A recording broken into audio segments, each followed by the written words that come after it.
Hi, this is Terry Edwards here from Make More Placements. We're the company that recruitment and search business owners come to if they want to generate more business and increase their sales. And welcome to today's Recruitment Fuel. This is a daily podcast. It's your daily fuel for your mind. So your thinking is your number one factor for your business success. If you want to make more placements, serve more of your market, you have to think and behave in a certain way.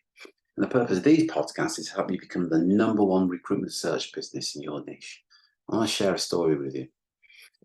About 3 weeks ago, I was talking to a search owner based in Texas, USA. We call him Larry. Well, that's his name. And he told me 6 years ago, he lived in a small, cold apartment with no money to his name. And he was sitting there one evening, having a beer and feeling really sorry for himself. He had no money, no family, and his future looked pretty bleak. But he had a revelation that day, just sitting there with that beer, that he realized that nobody was going to come and save him. If he wanted to get out of the situation he was in, it was up to him. What he realized on that night, that he had to take responsibility for his own life and his own success. And when he got that, he called it his superpower. Imagine that you had a superpower that enables you to succeed in anything that you did. What would you choose to do? If you think it's a fantasy, think again. When successful people are asked what topics consume their thoughts, one response is the most common. They spend their time to think about two things: what they want and how they're going to achieve it. In essence, they dedicate their inner headspace to think about their goals. In contrast, unsuccessful people spend the whole other time talking about what they don't want and what's wrong with the world. They think about their worries, their problems, and who's to blame for that. But look, let's be clear about it. It's not just enough to think about your goals. You need to write them down. You need to do something about it. So the message here really is ditch negativity and change the world. And what you've got to do, and going back to Larry now is a CEO of a multi-million-dollar search firm with 10 employees. But what the key takeaway for him, and that he shared, that I want to share with you, was taking responsibility. Recruiters who take responsibility for everything in life are the ones that succeed. Because they don't suffer that what we call surplus of negativity. Because that negative emotion, they're always going to struggle to succeed, because they're angry, they're jealous, or wallowing in self-pity, or they're too tired to do what's necessary to succeed. Let's consider someone who's just lost out on a retained search pitch. A goal-orientated individual shrugs their shoulders and looks for new opportunities, but the negative persons waste their time feeling hateful and bitter, and they use up this energy, think about how unfair the world is, when they should be using that energy to find their next client. Luckily, some things you can do to shed that emotional baggage. The first step is to stop justifying your negativity, and I know that's easier said than done. But have you noticed that negative people are always eager to explain all the reasons why they feel so angry or disappointed? When you start justifying your bad attitudes because you feel entitled to feel that way, so you keep finding off excuses as to why you can't behave indifferently. Then it's a fact. Bad things happen to everyone, but it's no excuse for negativity. If I had £1 for every time I spoke to a recruitment business owner and asked them about their last year, and they give me a figure, and then they say, yeah, but it would have been better. It would have been twice as much if those other deals hadn't fallen through. I've got some news for you. That's always going to happen when you're working that way, especially if you're working on contingent. Deals are always going to fall through. But the secret is not to be hypersensitive about it.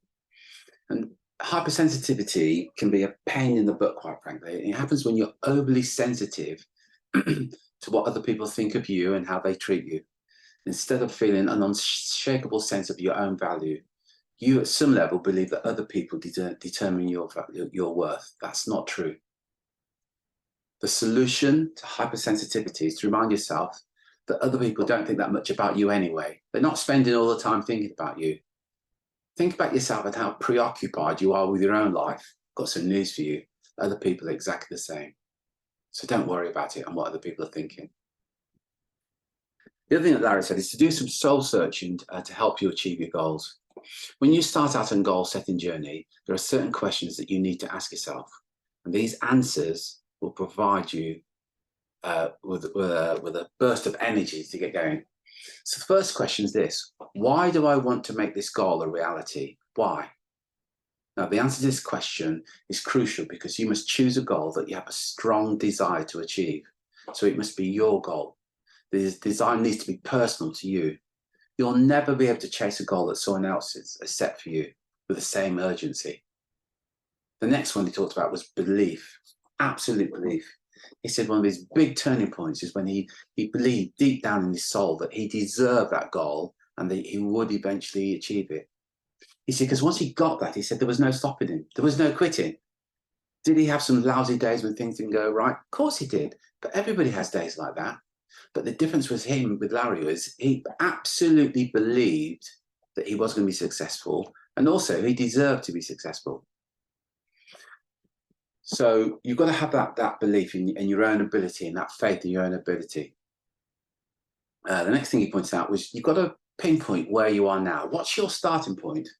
Ask yourself, where are you now in your journey to success? So let's say you want to add another million to your revenue. Where are you right now? What are you averaging per month, per year? What's the average fee that you're recruiting at? What's the average salary that you're recruiting at? But you need to take a snapshot of where you are. And what this does, it encourages you to be really honest with yourself about what lies ahead. And it also makes it easier for you to achieve your goal. And once you've got that, once you've got exactly where you are now and where you want to get to, ask yourself this question: how will your life improve once you've achieved your goal? The more reasons you can think of for wanting to achieve your goal, the more you'll want it. And here's a key point: and the greater resilience you'll have, and the more likely you are to achieve it. Because whatever your goal is, along the way, every now and then, the what's is going to hit the fan. A client's going to let you down, a candidate's going to let you down, a consultant's going to let you down. Listen, shit happens. But if you've got a powerful and compelling reason why you want to achieve this goal, and you've got that resilience, you can be able to pick yourself up and go again. But he also said that if you don't want to settle for what's easy, then don't be afraid to fail a lot. I once read that average people never encounter failure because they don't try anything. Look upon failure as this temporary. It's the price you must pay for your journey to success. Often when we're coaching clients, we encourage them to maybe write a post or write an email or do a different marketing campaign to generate some business. And for many recruiters, this fear of failure, I want it to be absolutely perfect before I do it, it doesn't exist. If you're failing to reach your goal, ask yourself, why haven't you already achieved this? And often it's because it's something you haven't done.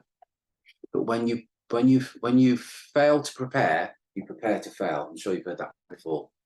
The most successful people don't rely on blind luck to make their dreams a reality. Instead, they create a detailed plan, a roadmap towards their goals.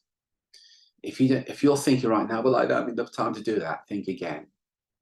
Evidence suggests that the most successful recruitment and search business owners never jump in without first sitting down and writing out a plan of action. A study done by Inc. magazine looked at the fortunes of 50 new startup businesses. And some of these companies spent months developing business plans before they began operation. Others just dived in without a plan at all. When researchers checked on the startups 2 years later, they found a clear pattern. Those businesses that with a clear plan were much more profitable and more successful than those without. The next one is manage your time and take control of your life. How you spend your hours is how you spend your life. That's why good time management skills are crucial if you're ever going to achieve your goal. Of course, none of us can control time. When we talk about time management, we're really talking about learning to manage ourselves.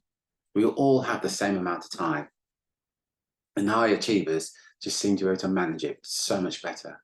Again, the amount of times I've spoken to recruitment to search business owners who say, Terry, I'm interested in what you've said about growing the business. I can see how this is going to work for me, but I don't have time. Are you kidding me? That's a bit like saying you've got time to breathe. Manage your time and control your life. The ability to discriminate between high and low value tasks is a major difference between successful and unsuccessful people. Successful people spend their time doing high value tasks that will take them further. This is Terry Edwards. I hope you enjoyed that. Please feel free to share this with other recruitment and search business owners who are looking to grow their business. If you'd like some help in growing your business, please go to makemoreplacements.com. That's makemoreplacements.com. If you go there, we've got free training and all the things that I've talked about here and lots of other things as well.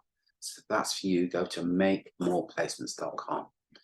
This is Terry Edwards for Make More Placements. Until next time, take care, take action, be relentless.